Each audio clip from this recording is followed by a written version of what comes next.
আসসালামু আলাইকুম।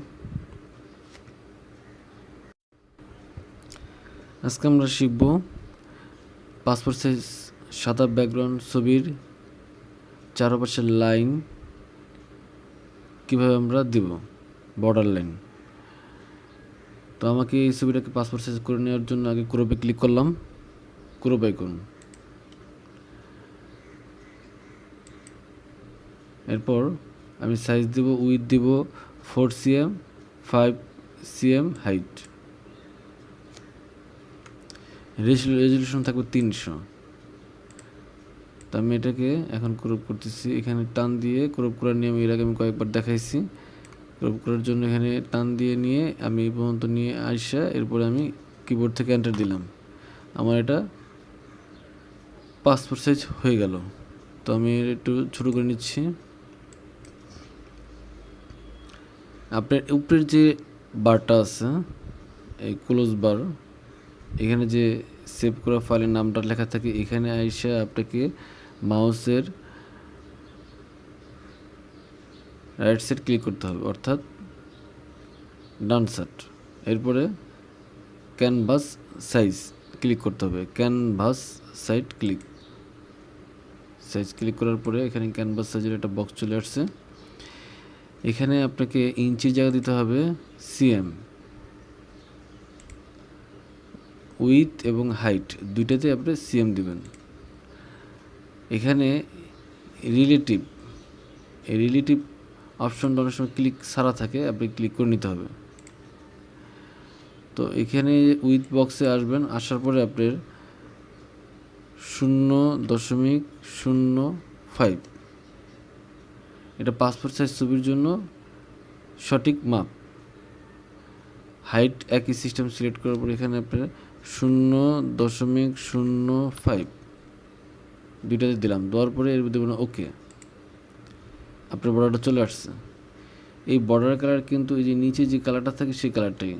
আপনি যদি চান কালার চেঞ্জ করার জন্য, তাহলে এখানে আমি হিস্ট্রিতে আসার পরে আপনার উপরে এক ধাপ আগে ক্লিক করবেন, অর্থাৎ আমি ক্রপে ক্লিক করলাম, চলে গেল ব্যাকগ্রাউন্ডটা, ব্যাকগ্রাউন্ড লাইন বর্ডারটা চলে গেছে। এরপরে আমি এখানে এসে নিচে যে বর্ডার এই ব্যাকগ্রাউন্ডটা আছে, সেট ব্যাকগ্রাউন্ড কালার, এখানে ক্লিক করলাম। করার পরে আমি এখানে অনলাইন ওয়েব কালার্স ক্লিক করলাম। করার পরে এখানে আপনি এই যে হালকা ধূসর রঙের কালারটা দিতে পারেন। দেওয়ার পরে এখানে ওকে দেবেন। তারপরে এসে আপনি এখানে canvas size same to same সিস্টেমে ক্লিক করবেন, তাহলে এটা হয়ে যাবে।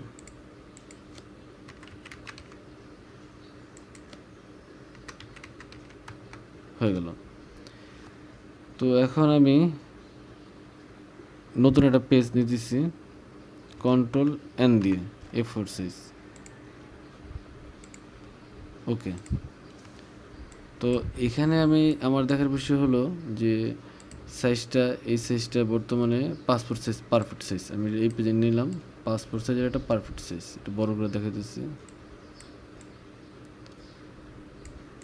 যদি আপনি চান যে পেজ সাইজে আপনার অনেকগুলো ছবি আটাবেন একসাথে, তো অনেকে আছে ছবির খরচ কমানোর জন্য ছবির সাইজটা হালকা ছোট করে, তো সেটা কীভাবে করবেন সেটা আপনি দেখেন। আমি এই ছবিটাই দেখাতেছি। তো আমি এই ছবিটা রাইট সাইড ক্লিক করলাম, করার পর এখানে দেখেন ইমেজ সাইজ। আপনি তো পাসপোর্ট সাইজ দিয়ে রাখবেন, ওটা তো আছে, কিন্তু প্রিন্টের জন্য যাতে আপনার কস্টিংটা কম পড়ে সেজন্য অনেকে এই কাজটা করে। তো ইমেজ সাইজ এখানে ক্লিক করবেন, করার পরে এখানে আপনি দেখেন পিকজেল যে বক্সটা আছে, এখানে পিকজেল আসার পরে আপনি এখানে পার্সেন্ট ক্লিক করবেন। হ্যাঁ, পিকজেল এখানে আসার পরে আপনি পার্সেন্ট ক্লিক করবেন। করার পরে এখানে দেখবেন যে উইথ আছে 100, হাইট আছে 100। তো যে কোনো একটা সিলেক্ট করবেন, করার পরে এখানে 95 দিয়ে দিবেন। 95 দেওয়ার পরে ওকে দিবেন, ছোট হয়ে গেল। তো এখন এটা আমি আবার টান দিয়ে আমার এই পেজে নিয়ে আসলাম। এখন দেখেন কতটুকু পার্থক্য। এই যে পার্থক্য কিন্তু মোটামুটি ভালো একটা পার্থক্য। চাইলে আপনি আরও ছোটো করতে পারেন, এগুলো পার্থক্যটা। এখন আমি একটু পেজটাতে বসাই দেখে আমি এটা লেয়ার সিলেক্ট করলাম 1, যেটা প্রথমে নিচ্ছি আমি এখান থেকে এটা অল্টার চাপ দিয়ে কপি করলাম।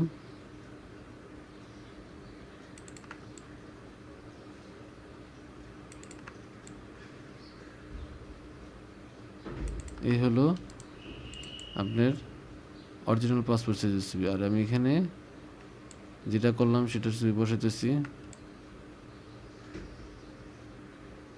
সেম সিস্টেমে আমি এখানে কিবোর্ড থেকে অল্টা চাপ দিয়ে মাউস ক্লিক করে টান দিয়ে আমি কপি করতেছি।